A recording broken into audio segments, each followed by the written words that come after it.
Okay, good morning. It's Tuesday, so messing around here.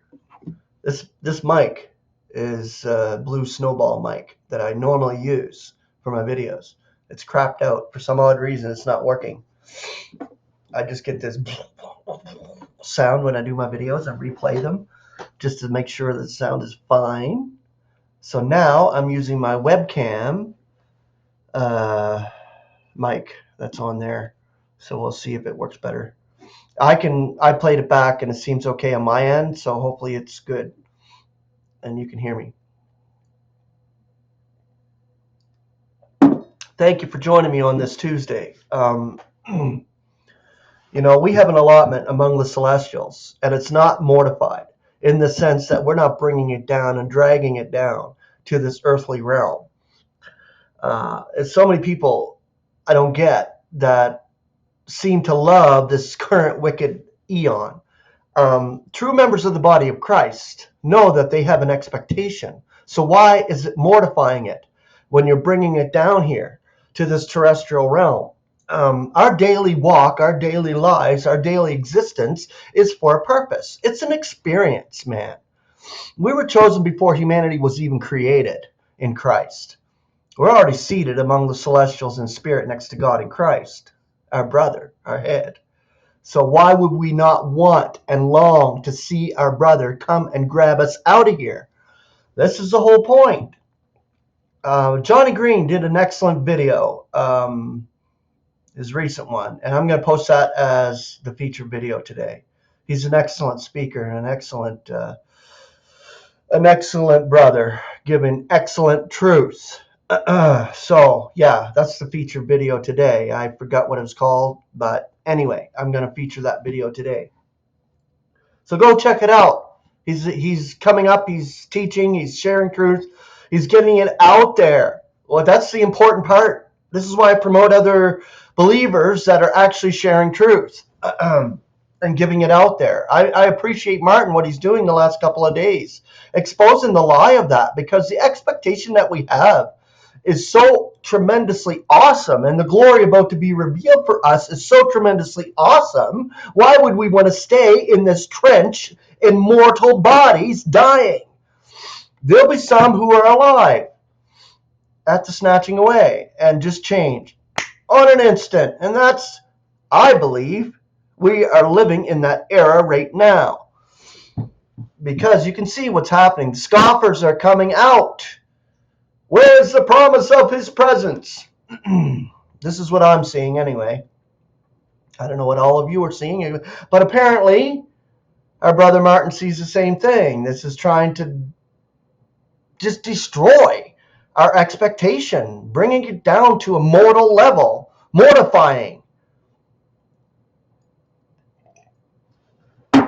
Okay, our allotment is among the celestials, bringing good news to those vast regions among the celestials, the vast regions, celestial regions.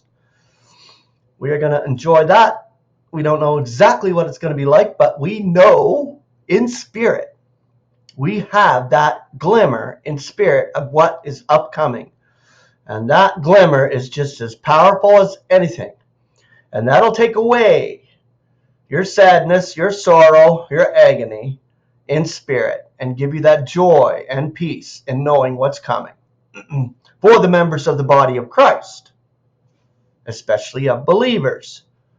Who better qualified than those who have suffered so much agony of the spirit, so much loneliness and sorrow? Think about it. We hate death.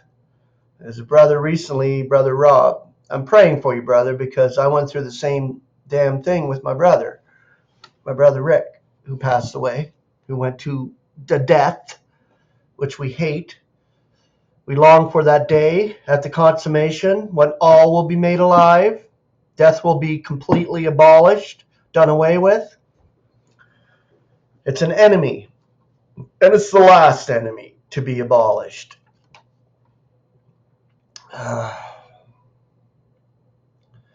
This earnest of the Spirit surely makes us not less, but more sensitive. Between the time of the snatching away of the ecclesia and the binding of Satan for 1,000 years. This one, now crushed swiftly beneath our feet, will have undergone a distinctive change, the drastic diminution of his powers. How else account for the very fact that there is a strong, powerful messenger, note, not Michael, who descends out of heaven and lays hold of Satan and peremptorily, that's that word, arrests all further intrusive mischief during the 1,000 years in a kingdom once described by Jesus himself as paradise, a time when God confirms his promise and blessings and great blessings for the nation of Israel. In that 1,000 years coming for them. Glory and honor. One last question remains. Why is the ecclesia thus honored? Why, among all the myriads of God's creatures, are these present, lowly, insignificant beings chosen for such high and mighty distinctive blessing? The method, the wonderful and glorious grace of it all, exactly, now seems so simple to ourselves. The basic lesson was plain. Among all the many impressive creatures in God's great universe, one only, mankind, was chosen to represent his loving, obedient Son. Small wonder that the centurion was heard to declare, truly this was God's Son. He witnessed obedience, defying all comprehension. Following the course of the eons leading to the consummation, these same images of the mighty subjector shall be bringing the message of his great and gracious love, when ultimately his dear Son, our Lord and Savior, lovingly abdicates all, including his servant Satan, which he shall be joyfully embraced by God, Satan himself, at the consummation, who shall then be all and in all. This article was done by Donald Fielding. Okay, it was a tremendous article. I enjoyed sharing it with you. I just pray that you just keep and hold tight. Hold on, my brethren. Hold on. We're close to the finish line, and we'll soon be out of here and extricated out of this wicked eon.